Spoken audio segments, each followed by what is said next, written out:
तक की सबसे अच्छी ट्रेनिंग डाइबा लाइफ की होने वाली, क्योंकि आज बहुत इंपॉर्टेंट पॉइंट्स भी हम आपके लिए लेकर आए हैं।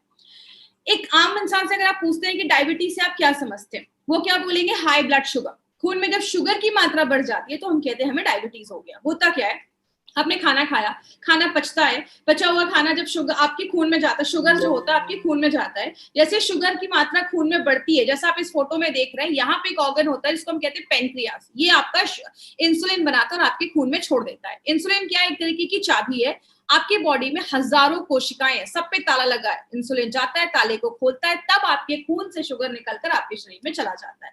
इसीलिए कहते हैं diabetes is not a disease. Diabetes कोई बीमारी नहीं है, डायबिटीज एक डिसऑर्डर है। कोई चीज अपने ऑर्डर से जब काम नहीं करती है तो नॉर्मली बहुत सारी तरीके की डायबिटीज देखी जाती है। जैसे टाइप 1 डायबिटीज का मतलब है जब आपका पेनक्रियाज इंसुलिन नहीं बना पा रहा है और हमें बाहर से इंसुलिन लेना पड़ रहा है, जिसको हम इंसुलिन के इंजेक्शंस बोलते हैं, जो ऐसे लोग भी लेते हैं जिनको बचपन में ही डायबिटीज हो जाता है, तो ये हम डायबिटीज टाइप 1 है, जो आपको बहुत कम केसेस मिलेंगे। टाइप 2 डायबिटीज का मतलब होता है जो उम्र के बाद होता है, जहां पे दवाइयों से काम चल जाता है। अगर आपको 10 मरीज मिलेंगे, 10 पेशेंट में 1-2 ही आपको टाइप 1 के होंगे, बाकी सारे टाइप 2 डायबिटीज के होंगे। एक और केस भी देखा जाता है जिसको हम जीडीएम, जेस्टेशनल डायबिटीज मेलाइटस कहते हैं। जब कोई लेडी प्रेग्नेंट होती है, प्रेगनेंसी के टाइम पे भी डायबिटीज देखा जाता है।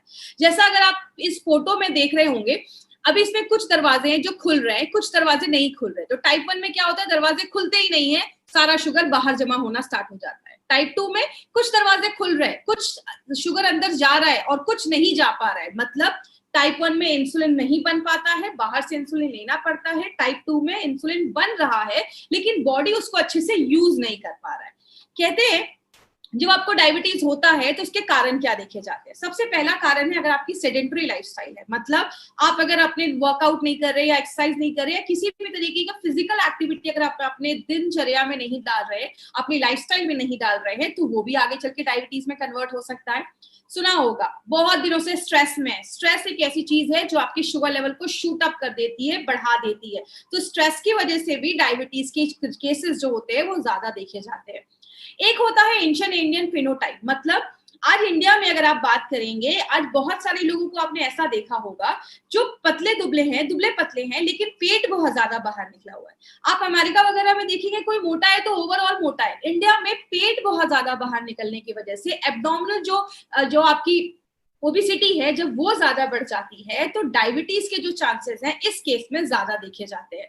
अगर आपके पेरेंट में, मम्मी पापा में किसी एक को टाइप 1 डायबिटीज है तो आपके भी चांसेस हो सकते हैं डायबिटीज होने के, तो ये भी एक लक्षण है। या जब हमारी एज 40 प्लस हो जाती है तो डायबिटीज के चांसेस भी दिखने लगते हैं। और बहुत सारे केसेस में अगर आपका बहुत ज्यादा ओवरवेट है तो भी डायबिटीज के चांसेस जो होते हैं, कॉज जो होता है, ये भी देखा जाता है। एक बहुत बड़ा रीजन ये भी देखा जाता है जो हमने हमेशा से सुना है, फैमिली हिस्ट्री। अगर आपकी फैमिली में डायबिटीज है तो आपको भी होने के चांसेस होते हैं। एक केस ये भी देखा जाता है, अगर कोई प्रेग्नेंट लेडी है और उसने कोई ऐसे बच्चे की डिलीवरी दी है जिसका वेट 4 केजी से ज्यादा है, तो उन लेडीज को फ्यूचर में आगे चलकर डायबिटीज होने के जो चांसेस हैं, उसकी जो प्रोबेबिलिटी होती है, चांसेस होते हैं, वो बढ़ जाते हैं। और लास्ट में अगर आपका ब्लड प्रेशर की प्रॉब्लम आपको ज्यादा देखी जा रही है तो वो भी डायबिटीज का एक कारण हो सकता है। अगर आपका बहुत ज्यादा कोलेस्ट्रॉल लेवल बढ़ा हुआ है, बहुत ज्यादा बैड कोलेस्ट्रॉल बढ़ा हुआ है, ट्राइग्लिसराइड बढ़ा हुआ है, ये भी रीजन हो सकता है डायबिटीज का। तो मतलब आपने देखा डायबिटीज कोई एक चीज की वजह से नहीं होता, बहुत सारे सिम्टम जब मिलते हैं, बहुत सारे कारण जब मिलते हैं तो जाकर डायबिटीज होता है। तो अगर हमें डायबिटीज हो गया तो सिम्टम बॉडी क्या देगा? बॉडी आपको सिम्टम देना स्टार्ट करता है, बॉडी आपको अलर्ट करना स्टार्ट करता है। इन सिम्टम को ध्यान से समझिएगा, मार्केट में लोग आपको सिम्टम्स ही बताते हैं। पहला सिम्टम है आप हमेशा थके थके महसूस करेंगे।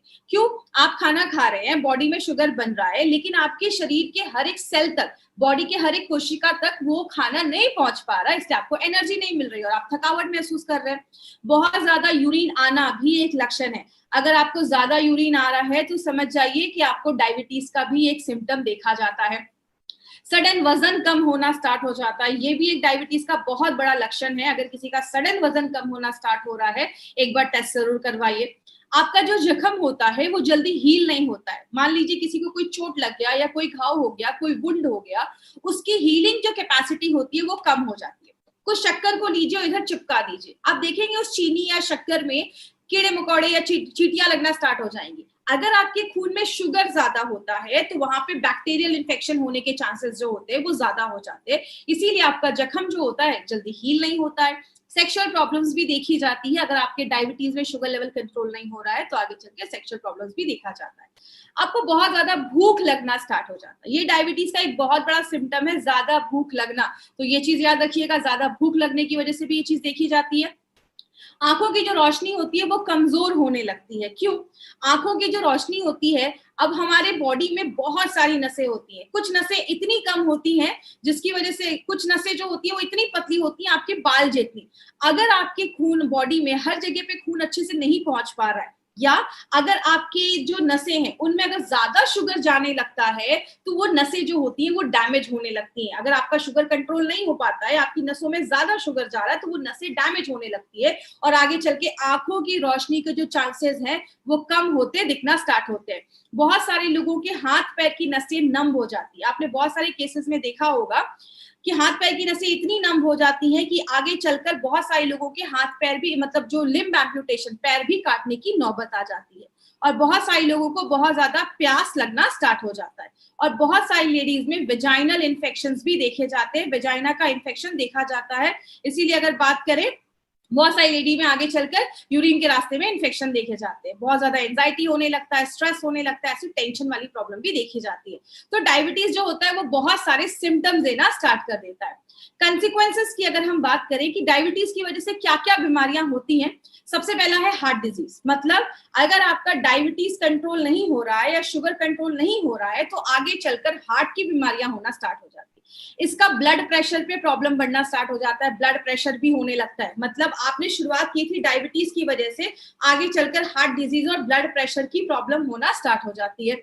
बहुत सारे लोगों को स्ट्रोक्स का भी प्रॉब्लम देखा जाता है। स्ट्रोक्स का मतलब क्या होता है, जैसे सिंपल सा याद रखिए, कभी लोगों को आपने सुना होगा अचानक जो होता है वो पैरालिटिक स्ट्रोक आ जाता है, ऐसी कुछ होती है, क्योंकि हमारे दिमाग की जो नसें हैं उनमें अगर शुगर ज्यादा हो जाने लगता है या दिमाग की जो नसें होती है वो डैमेज होने लगती है, वहां पे अच्छे से खून नहीं पहुंच पाता है, तो आगे चलकर स्ट्रोक्स की भी प्रॉब्लम देखी जाती है। दूसरा, नर्व डैमेज की अगर हम बात करें, नर्व डैमेज बहुत सारे लोगों का नसें जो होता है वो डैमेज होना स्टार्ट हो जाता है, नसें जो होता है वो डैमेज होना स्टार्ट हो जाता है। तो बहुत सारे लोगों को आगे चलकर बहुत सारे केसेस में नर्व्स जो होता है वो डैमेज होना स्टार्ट हो जाता है। जैसे कि एग्जांपल से समझिएगा, हमारी बॉडी में ऐसी बहुत सारी नसें होती हैं जो अपने बाल जितनी भी पतली होती हैं। जैसे आप कोई गर्म चीज को छूते तो आप तुरंत हाथ हटा लेते हैं, क्यों? आपको तुरंत वो एक्शन, जैसे आपने कोई गर्म चीज छुई, आपके दिमाग को एक सिग्नल गया और आपने तुरंत अपना हाथ हटा लिया। तो आपकी जो नसें होती हैं वो कितना ज्यादा सेंसिटिव होती हैं, तो जब आपकी जब नसें में ज्यादा शुगर जाने लगता है तो वो नसें जब डैमेज होने लगती हैं तो आगे चलकर नर्व डैमेज की प्रॉब्लम, जिसको हम न्यूरोपैथी भी कहते हैं, बहुत सारे केसेस में देखा जाता है। किडनी और ब्लैडर फेलियर भी देखा जाता है, आपने बहुत सारे ऐसे पेशेंट को देखा होगा डायबिटीज की वजह से आगे चलकर उनमें किडनी फेलियर के भी चांसेस देखे जाते हैं। बहुत सारे लोगों में गम डिजीजेस, मतलब दांत से रिलेटेड प्रॉब्लम भी देखी जाती है। क्यों? हमारी जो नसें होती हैं जब अगर वो डैमेज हो रही हैं, क्योंकि आपको पता है जब खून में जब शुगर, आपकी नसों में जब शुगर का लेवल ज्यादा होने लगता है तो आपकी जो गम्स हैं, मसूड़े हैं, उनकी जो नसें हैं वो भी जब डैमेज होने लगती हैं, क्योंकि शुगर आपका कंट्रोल नहीं हो रहा है, तो बहुत सारे लोगों को मुंह से रिलेटेड, गम से रिलेटेड डेंटल प्रॉब्लम होना ज्यादा स्टार्ट हो जाता है। और जैसा मैंने बताया, आंखों की रोशनी कमजोर होने लगती है। पैर में बहुत सारे लोगों को आपने देखा होगा कॉन्स की प्रॉब्लम हो जाती है, जो एंकल होते हैं उसमें बहुत ज्यादा पेन होता है, एड़ियों में दर्द होना स्टार्ट हो जाता है। तो ये भी एक कारण है। अगर आपके बहुत सारे लोगों में तो पैर भी काटने पड़ जाते हैं, ऐसी भी नौबत आ जाती है। खासकर जो लेडीज यंग हैं, उनको यंग एज में अगर डायबिटीज हो जाता है तो प्रेगनेंसी में बहुत सारी कॉम्प्लिकेशंस के चांसेस जो होते हैं वो बहुत ज्यादा बढ़ जाते हैं। बहुत सारे लोगों को स्किन इन्फेक्शन होना स्टार्ट हो जाता है। याद रखिएगा, आपके बॉडी में अगर कुछ स्किन इन्फेक्शन हो रहा है, अचानक बहुत ज्यादा आपकी बॉडी में इचिंग स्टार्ट हो रही है, ये भी एक सिम्टम होता है। क्यों? हमारी जो स्किन होती है उसको भी ब्लड सप्लाई होता है। जब आपकी बॉडी में शुगर का लेवल ज्यादा होता है तो नसें कहीं की भी अगर डैमेज हो रही है, चाहे वो ब्रेन की हो रही है तो स्ट्रोक हो जाएगा, किडनी की हो रही है तो किडनी खराब होने लगेगा, और आपकी जो खून होता है उसमें WBC होता है जो लड़ने का काम करते हैं इन्फेक्शन की वजह से। आपके स्किन तक जब अच्छे से न्यूट्रिशन खाना नहीं पहुंच पाता है, आपकी स्किन में इचिंग होने लगता है, इन्फेक्शन होने लगता है, और बहुत सारे केसेस ऐसे देखे जाते हैं। बहुत सारे पेशेंट्स को एल्जाइमर्स की प्रॉब्लम देखी जाती है। एल्जाइमर्स में आपने देखा होगा याददाश्त चली जाती है, जैसा आप इस फोटो में देख रहे हैं, ये नॉर्मल ब्रेन है और यहाँ पे एल्जाइमर की प्रॉब्लम देखी जा रही है, मतलब याददाश्त कम होने लगती है। और कहते हैं 88% लोग ऐसे हैं जिनके एल्जाइमर की प्रॉब्लम इसकी वजह से हुई, याददाश्त जाने की प्रॉब्लम इसकी वजह से हुई क्योंकि उनको डायबिटीज के सिम्टम थे। मतलब डायबिटीज एक ऐसी प्रॉब्लम है जिसमें बहुत सारे जो रिजल्ट है वो बहुत सारी बीमारियों को लेकर आता है। अगर आपको डायबिटीज समझना है तो आपको ABC डायबिटीज का समझना पड़ेगा। मतलब आपने सुना होगा बहुत सारे लोगों में, लाखों लोगों में हर साल हार्ट डिजीज होता है, दिल की बीमारियां, हार्ट अटैक होना। बहुत सारे लोगों में आजकल स्ट्रोक का प्रॉब्लम देखा जा रहा है, अचानक ब्रेन स्ट्रोक हुआ, डेथ हो गई या पैरालिसिस आ गया, ऐसी कोई भी प्रॉब्लम देखी जाती है। आपको पता है सबसे बड़ा रीजन उसका क्या होता है? डायबिटीज की वजह से ऐसी प्रॉब्लम और ज्यादा देखी जाती है, और ज्यादा बढ़ जाती है। तो डायबिटीज अगर आपको अच्छा रखना है, अगर आपको अपना शुगर कंट्रोल करना है, तो 3 चीजें याद रखनी होगी, A, B एंड C। ए का मतलब आपका HbA1c का रिपोर्ट नॉर्मल होना चाहिए, बी का मतलब ब्लड प्रेशर नॉर्मल होना चाहिए, रेगुलेटेड होना चाहिए, तीसरा बॉडी का कोलेस्ट्रॉल लेवल भी कंट्रोल में होना चाहिए। तो अगर आपने ABC पे ध्यान दिया तो अपने डायबिटीज को ओवरऑल अच्छा रख सकते हैं। बात करें, बोला जाता है 2030 में WHO का बोला है कि 2030 में जो 7वां बड़ा कारण होगा डेथ का, वो डायबिटीज को बोला जाएगा। 2030 में 10 करोड़ से ज्यादा लोग डायबिटीज के पेशेंट होने वाले हैं और हर साल 10 लाख से ज्यादा लोग डायबिटीज से होने वाली प्रॉब्लम की वजह से मर रहे हैं। इसीलिए इंडिया को डायबिटिक कैपिटल बोला जाता है। और एक चीज आप जानकर शॉक्ड हो जाएंगे, आज जितने भी लोग प्री डायबिटिक हैं, मतलब जिनका शुगर बॉर्डर लाइन पे है, आगे चलकर डायबिटीज के चांसेस हैं, उनमें से 15 से 30% लोगों को अगले 4 से 5 सालों में डायबिटीज टाइप 2 होने के 100% चांसेस है। आपको पता है इंडिया में 35% ऐसे भी लोग हैं जिनको डायबिटीज है लेकिन उनको पता ही नहीं है, क्योंकि बहुत सारे टाइम पे आपका बॉडी आपको कुछ सिम्टम भी नहीं दिखाता है। तो हम क्या कर सकते हैं? हम कुछ टेस्ट करवा सकते हैं। इस टेस्ट को ध्यान से समझिएगा, क्योंकि एक चीज की तो मैं गारंटी ले सकती हूँ, 99.9% लोगों ने HbA1c का नाम MI लाइफस्टाइल में आने के बाद ही सुना है। तो ब्लड शुगर लेवल क्या होता है? एक होता है फास्टिंग, एक होता है PP। फास्टिंग का मतलब रात में 8 बजे खाना खाया, अगले दिन 10 बजे 8 बजे शुगर टेस्ट किया, जब मैं 10 से 12 घंटे भूखा था मेरे खून में शुगर का लेवल क्या था, ये हम सबको पता है। PP का मतलब होता है खाना खाने के 2 घंटे के बाद हमारा शुगर लेवल क्या था। PP और फास्टिंग बहुत सारे लोग जो इंसुलिन पे हैं वो तो रोज ही करते हैं, लेकिन ये HbA1c क्या है? स्क्रीन पे आप देख रहे हैं, ये है आपका हीमोग्लोबिन, और ये जो पीली पीली चीज इस पे चिपकी हुई है ये है शुगर। मतलब अगर कोई आपसे पूछे HbA1c का मतलब क्या है तो आप बताएंगे हीमोग्लोबिन पे चिपका हुआ शुगर, इसको कहते हैं HbA1c, मेडिकल भाषा में ग्लाइकेटेड हीमोग्लोबिन। अब एक चीज याद रखिएगा, जितना आपका HbA1c बढ़ता है उतनी प्रॉब्लम होती है, लेकिन आपको फास्टिंग एंड PP कुछ लोग रोज भी करते हैं, कुछ लोग हर महीने भी करते हैं। HbA1c का टेस्ट आपको हमेशा 4 महीने के बाद ही करना है। कोई बोले क्यों 4 महीने के बाद करना है, आप उनको बताइए। हीमोग्लोबिन पे चिपका हुआ शुगर, इसको कहते हैं HbA1c। और हीमोग्लोबिन की जो एज होती है, उम्र होती है, वो 120 दिनों की लगभग होती है। 120 दिन के बाद पुराना मरेगा, नया हीमोग्लोबिन होगा, तो आपको एग्जैक्ट पता चलेगा कि कितना HbA1c आपका कंट्रोल हुआ है या कम हुआ है। तो ये चीज इसमें यहाँ पे एक पॉइंट, ये चीज याद रखिएगा। बात करें, this is the sugar chart जो आपका बताता है कि अगर आप नॉर्मल पर्सन है तो आपका जो शुगर है फास्टिंग 70 से लेकर 100 के बीच में होना चाहिए, और खाना खाने के बाद 140 के अंदर होना चाहिए। अगर आप अर्ली डायबिटीज है, मतलब अभी नया नया पता चला है कि डायबिटीज है, तो मिनिमम आपका 101 से लेकर 126 के बीच में आपका ये होना चाहिए, और खाना खाने के बाद जो है आपका 200 के अंदर होना चाहिए। लेकिन अगर आपको बहुत सालों से डायबिटीज है तो आपका जो फास्टिंग है वो 126 के आसपास होना चाहिए, और आपका जो PP है वो 200 से ज्यादा नहीं होना चाहिए। तो ये सब छोटी, ये सब चीजें आपको हर जगह मिल जाएंगी। दूसरी चीज, HbA1c का जो ये चार्ट है ना, ये आपके पास लिखा होना चाहिए। अगर किसी का HbA1c 4.5 से 5.7 के बीच में, एक्सीलेंट कंट्रोल, सब ठीक है। 5.7 से 6.5 के बीच में आप प्री डायबिटिक हो चुके हैं, आगे डायबिटीज के चांसेस हो सकते हैं। 6.5 के ऊपर है, आपको डायबिटीज हो चुका है, और 8 के ऊपर है तो ध्यान देने की जरूरत है। यहाँ पे एक इंपॉर्टेंट पॉइंट पे अभी हम बात करेंगे, इस पॉइंट को ध्यान से समझिएगा।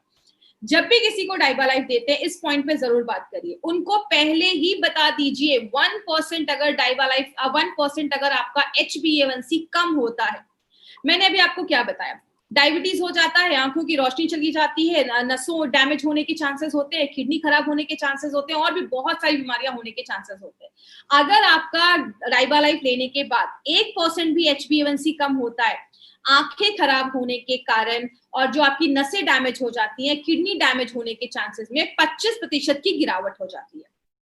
मोतियाबिंद होने के 19% चांसेस उधर ही कम हो जाते हैं। हार्ट अटैक आने के 16%, 16% चांसेस कम हो जाते हैं, और जो डेथ हो जाती है या पैर काटने पड़ जाते हैं उसके 43% चांसेस कम होते हैं, जो अगर 1% HbA1c भी कम होता है तो ये खुद में एक बहुत बड़ी बात है। अगर आपका प्रोडक्ट 2 या 3% कम कर रहा है तो बहुत बड़ी बात है। तो पहले दिन ही लोगों को ये वाला पॉइंट उनको जरूर बताइए। बात करें मार्केट में इसका क्या सोल्यूशन है। मार्केट में डायबिटीज की दवाइयां भरी पड़ी हैं, लेकिन बहुत सारी दवाइयां जो होती हैं उनके साइड इफेक्ट्स देखे जाते हैं। ये कुछ साल पहले 2016 का ये न्यूज़पेपर कटिंग है, उसमें बोला गया कि बहुत सारी ऐसी FDC कॉम्बिनेशन वाली दवाइयां, मतलब फिक्स्ड डोज कॉम्बिनेशन वाली दवाइयां डायबिटिक पेशेंट की बैन कर गई। बहुत सारे लोग वो शॉक थे कि मैं तो इतने साल से ही डायबिटीज की दवा ले रहा हूँ, अभी जाकर क्यों बैन हो गया। लेकिन रिसर्च में पाया गया कि ये दवाइयां जब बहुत लंबे समय तक लेते हैं तो उसके साइड इफेक्ट्स हो जाते हैं। बहुत सारी ऐसी एंटी डायबिटिक दवाइयों को 2018 में फिर से बैन किया गया, क्योंकि लंबे समय यूज करने पे उनके साइड इफेक्ट्स दिख रहे थे। कहते हैं diabetes medication riskier than you think, जितना आप सोच भी नहीं सकते ना, उससे ज्यादा खतरनाक कुछ मार्केट में डायबिटीज की दवाइयां है। कुछ डायबिटीज की दवाइयां आप जब लंबे समय तक लेते हैं, आपके पैनक्रियाटिक कैंसर, मतलब पैनक्रियाज में ही कैंसर क्रिएट कर देता है। इसीलिए अगर बात करें, हमारी कंपनी ने सोचा क्यों ना इस प्रॉब्लम पे, जो आज सबसे बड़ी प्रॉब्लम है, इंडिया में हर साल 10 लाख से ज्यादा लोग डायबिटीज से होने वाली प्रॉब्लम की वजह से मर रहे हैं। अगर इसके लिए हम कोई ऐसा प्रोडक्ट बनाए जो नेचुरल हो, सेफ हो और काम करे, और आपके डायबिटीज को मैनेज करने में नेचुरल तरीके से हेल्प करे, तो हमारी कंपनी ने एक बहुत ही यूनिक प्रोडक्ट निकाला जिसका नाम रखा डाइबालाइफ। डाइबालाइफ क्यों खास है, इसमें बहुत अच्छे अच्छे इंग्रेडिएंट्स डाले गए। आपको मैं बता दूं, जो ये हमारा ये नया अपडेटेड डाइबालाइफ जो है, इसमें बहुत सारी नई चीजें डाली गई हैं, और ये जो डाइबालाइफ है वो पुराने डाइबालाइफ से और भी एडवांस करके लेकर आया गया है। बात करें डाइबालाइफ एक्चुअल में क्या है, ये एक रिसर्च बेस्ड फॉर्मूला पे बेस्ड है, जिसमें एक सबसे इंपॉर्टेंट चीज जो आपको याद रखनी है वो है 100% स्टेबलाइज्ड एलिसिन इसमें डाला गया है। स्टेबलाइज्ड एलिसिन को समझने से पहले हम थोड़ा बेसिक समझते हैं। लहसुन, हमारे डब्बे पे भी इसकी फोटो है, हम सबको पता है इसमें लहसुन से कुछ चीज निकालकर डाली गई है। लेकिन ये जो गार्लिक है, लहसुन, ये होता क्या है, ये हजारों सालों से खाने में यूज हो रहा है, खाने का स्वाद बढ़ा देता है, लेकिन हजारों सालों से इसको मेडिसिन में भी यूज किया जा रहा है, जो बहुत सारी दवाइयों और बीमारियों और कंडीशन पे काम करता है। लेकिन ये एलिसिन होता क्या है, जैसे आप ये लहसुन की एक क्लोव देख रहे हैं, कली देख रहे हैं, इसके एक कोने पे होता है एलिनिन, दूसरे कोने पे होता है एलिनेस। जैसे ही आप लहसुन को काटते हैं, चबाते हैं, पीसते हैं, इसका पेस्ट बनाते हैं, इन दोनों में एक रिएक्शन होता है, जैसा आप यहाँ पे देख सकते हैं, और तब बनता है एलिसिन। अब ये एलिसिन जैसे बॉडी में बनता है, इसके कुछ बेनिफिट्स होते हैं। बोला जाता है ये करता क्या है, जैसे आपके खून में, हम सबको पता है हमारे खून में लाल रक्त कण RBC होता है, और आपने क्या किया, सुबह उठा, कच्चा लहसुन खाया, कच्चा लहसुन पेट में गया, डाइजेस्ट हुआ, और जैसे वो एलिसिन आपके खून तक पहुंचता है, RBC जो लाल रक्त कण है वो उससे रिएक्ट करता है, वो उसको प्रोसेस करता है, और एक चीज बनता है जिसकी आप फोटो नीचे देख रहे हैं, उसको हम हाइड्रोजन सल्फाइड कहते हैं। ये एक ऐसी चीज है जो एक मैसेंजर का काम करती है और आपकी नसों को रिलैक्स कर देती है, आपके खून अच्छे से आपकी नसों में जाने लगते हैं, और ये आगे चलकर हार्ट डिजीज, दिल की बीमारियां होने से हमें बचाती है। तो आज बहुत सारे लोग हैं जो कच्चा लहसुन खाते हैं, लेकिन कच्चा लहसुन हमें ये सारे बेनिफिट क्यों नहीं दे पाता, उसका भी एक कारण है। कच्चा लहसुन का अगर आपको बेनिफिट खाना है तो आपको अपने फ्रेश स्टेट में खाना पड़ेगा। मतलब ये नहीं कि आज लहसुन को अच्छे से आप छीला और उसको पेस्ट बना के फ्रिज में रख दिया और रोज हमने उस पेस्ट को निकाल कर खाया, ये आपका रिजल्ट नहीं देगा। क्यों? जब हम एलिनिन और एलिनेज जब रिएक्ट करके एलिसिन बनता है, वो 1 घंटे के अंदर ही खत्म हो जाता है, डैमेज हो जाता है और उसकी स्मेल बहुत खराब होती है। बहुत देर तक खाया या खाते हैं तो मुंह से बहुत ही अजीब सी बदबू आती है। सबसे बड़ा प्रॉब्लम क्या है, ये जो एलिसिन बनता है, आपने कच्चा लहसुन 4-5 खाया, बॉडी में एलिसिन बना, ये बहुत अनस्टेबल होता है। जैसे बॉडी में जाता है बहुत कम देर तक जिंदा रहता है और अलग अलग कंपाउंड में तुरंत ही कन्वर्ट होना स्टार्ट हो जाता है। मतलब जिस काम के लिए जाता है वो अपना पूरा काम नहीं कर पाता है।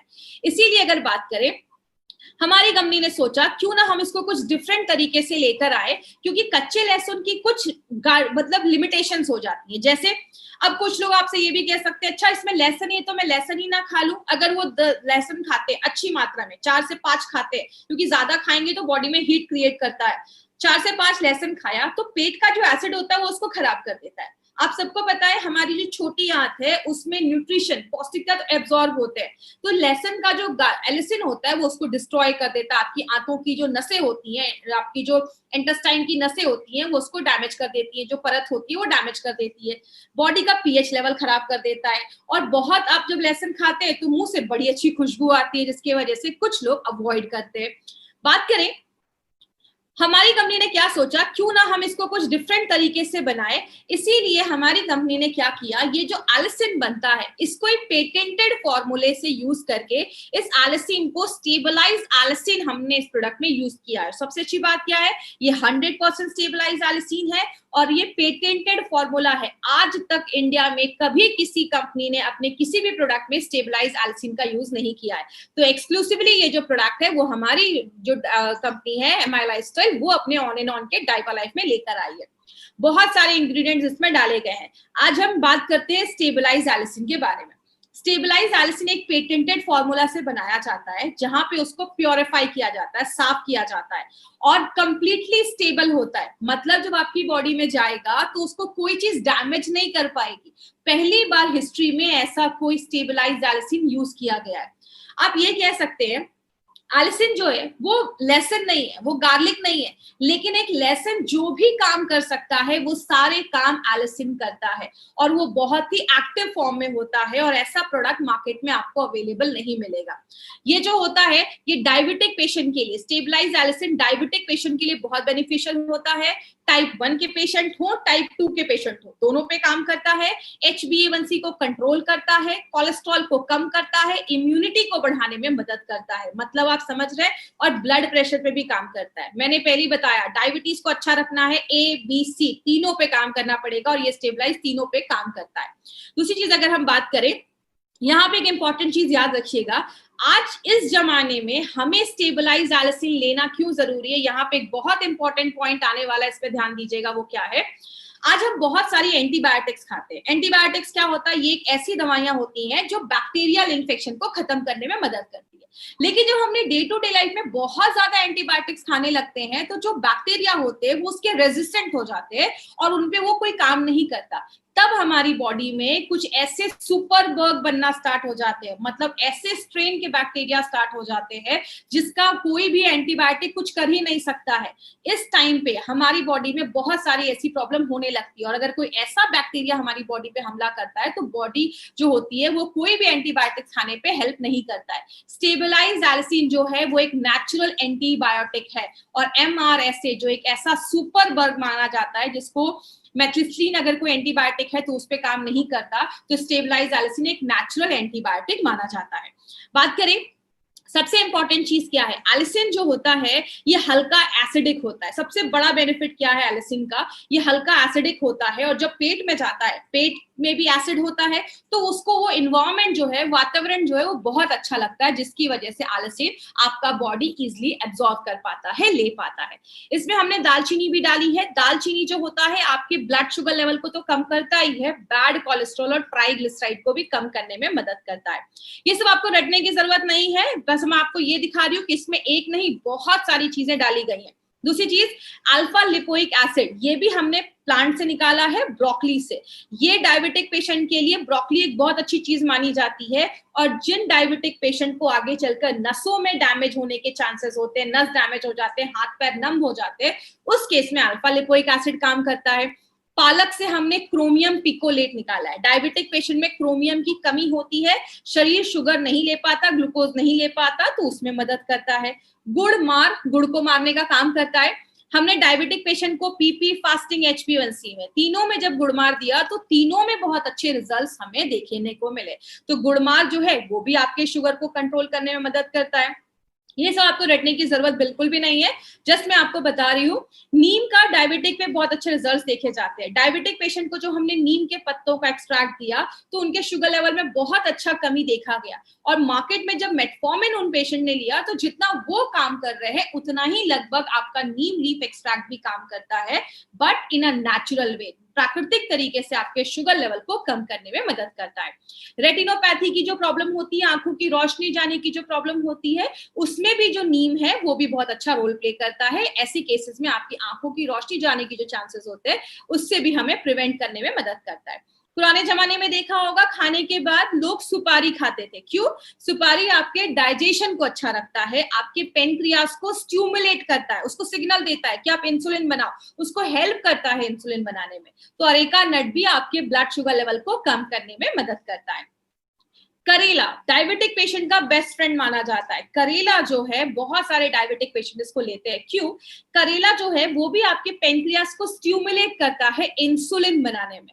इसीलिए अगर बात करें, हमने क्या किया, बहुत सारे डायबिटिक पेशेंट को जब हमने कोई दवा नहीं दी तो उनका शुगर लेवल बस 6% कम हुआ। लेकिन बहुत सारे ऐसे डायबिटिक पेशेंट को जो हमने करेले का एक्सट्रैक्ट दिया तो उनका ब्लड शुगर लेवल 29% कम हुआ। मतलब क्या है कहने का, करेले के अंदर एक ऐसी चीज पाई जाती है जो वेजिटेबल इंसुलिन जैसा काम करती है।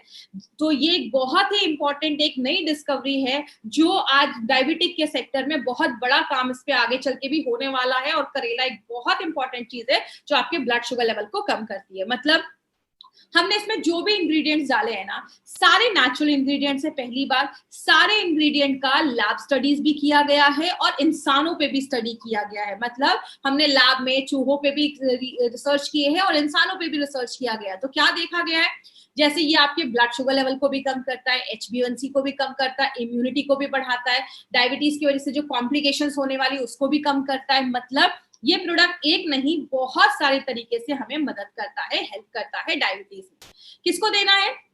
जो भी टाइप 1 वाले पेशेंट है वो ले सकते हैं, टाइप 2 वाले पेशेंट है वो भी ले सकते हैं, कोई प्री डायबिटिक है मतलब डायबिटीज होने के चांसेस हैं, बॉर्डर लाइन पे पहुंच चुका है, उनको दे सकते हैं। और जिनको भी रिस्क है डायबिटीज का, जो भी मैंने आपको क्राइटेरिया बताया था, फैमिली में है, आपका लाइफस्टाइल ऐसा है, उन सबको ले सकते हैं। और लास्ट में एक पॉइंट मैं खुद से ऐड कर रही हूँ, वो क्या है, anyone who wants to live healthy, जो भी अच्छा रहना चाहता है ना, सब लोग इस प्रोडक्ट को ले सकते हैं। जरूरी नहीं है कि डायबिटिक पेशेंट को ही देना है।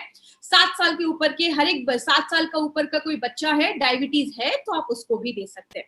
डोजेस क्या होगा, एक कैप्सूल लेना है प्री डायबिटिक वालों को, और जिनको भी टाइप 1 टाइप 2 डायबिटीज है और HbA1c 10 या 12 से नीचे है, एक कैप्सूल लीजिए। अगर HbA1c 10 या 12 के ऊपर गया है 2 कैप्सूल लीजिए।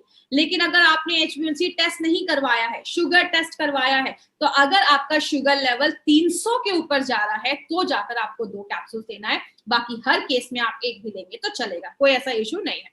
बात करें अब ये जो प्रोडक्ट है वो मार्केट के जो बहुत सारे मार्केट में ऐसे भी प्रोडक्ट है, अगर कोई आपको बोलता है कि अरे ये तो लेसन का इसमें चीज है, तो ये मार्केट में भी तो और भी लेसन वाले प्रोडक्ट्स हैं, तो आप उनको बता सकते हैं। सबसे पहली बात, ये मार्केट के जो भी ऐसा प्रोडक्ट जिसमें गार्लिक डाला गया उन सब से बहुत ही डिफरेंट है। जैसा हम सबको पता है एल्सिन बहुत अनस्टेबल होता है। आपने अगर कच्चा लहसुन खाया, एल्सिन गया पेट में तो बहुत जल्दी जल्दी चेंज हो जाता है। तो बहुत सारे लोग क्या करते हैं, बहुत सारे मैन्युफैक्चरर क्या करते हैं, लहसुन की महक को हटाने के लिए, उसकी बदबू को हटाने के लिए उसको एजिंग करना स्टार्ट करते हैं, बहुत दिनों तक उसको रख देते हैं, जिसकी वजह से क्या होता है, उन प्रोडक्ट में एल्सिन की जो मात्रा होती है वो कम होने लगती है और वो इतना इफेक्टिव नहीं हो पाता है।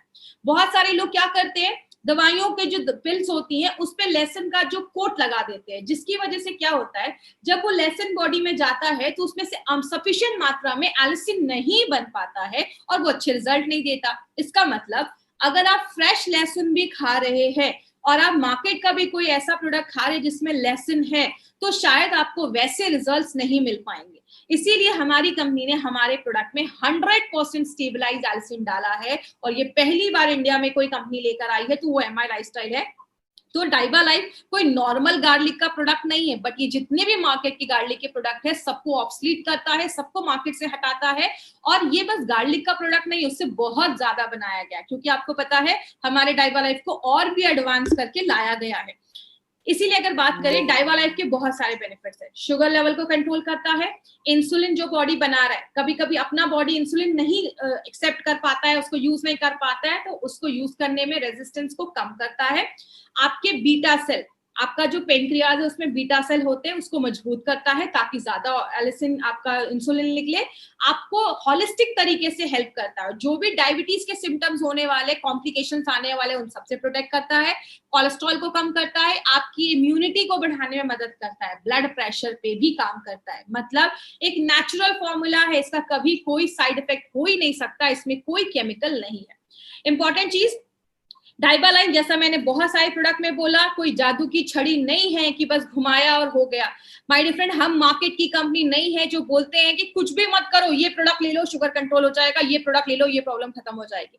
हमारी कंपनी हमेशा कहती है अगर आप इस प्रोडक्ट के साथ एक अच्छा खान पान रखते हैं, एक्सरसाइज या योगा भी अपने लाइफ में एडमिट करते हैं, थोड़ा सा अपनी लाइफ पे स्ट्रेस फ्री लाइफ जीते हैं, और अगर आप आयुर्वेदिक सोल्यूशन जैसा ऑन एंड ऑन का डाइबा लाइफ अगर आप स्टार्ट करते हैं, तो नेचुरल तरीके से आपने अपने ब्लड शुगर लेवल को कंट्रोल करना है। अब इसमें कुछ चीजें जो आपको याद रखनी है, यूनिक क्या है, ये एक आयुर्वेदिक मेडिसिन है जिसमें 100% पेटेंट आपको स्टेबलाइज एल्सिन डाला गया है। पहला जो हमारा डाइबा लाइफ था वो 210 mg का था, ये डाइबा लाइफ 510 mg का है, उसको और एडवांस करके लाया गया है। प्योर 100% वेजिटेरियन कैप्सूल्स है, एक कैप्सूल में 36 लहसुन की कलियां, 36 लहसुन की कलियों का बेनिफिट है। डायबिटीज को स्टेबलाइज करता है, उसको कंट्रोल करता है, और पूरे बॉडी पे ये काम करता है और बहुत सारी बीमारियों से बचाता है। अगर आप डाइबा लाइफ लेते हैं तो सर्दी खांसी जो है उससे भी बचाने में मदद करता है। क्यों? बॉडी में किसी इंफेक्शन से भी बचाने में मदद करता है।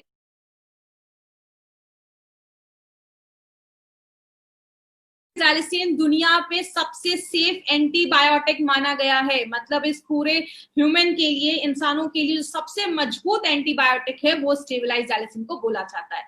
ये नॉन प्रिस्क्रिप्शन डायबिटीज सप्लीमेंट है, मतलब इसके लिए प्रिस्क्रिप्शन की जरूरत नहीं है, आप किसी को भी दे सकते हैं। और सबसे इंपॉर्टेंट चीज, जब आप डाइबा लाइफ लेते हैं आपको अपनी कोई भी मेडिसिन को बंद नहीं करना है, उसके साथ ही आप लीजिए, बट 1 घंटे का गैप जरूर रखिए, और 7 साल के ऊपर के बच्चों को दे सकते हैं।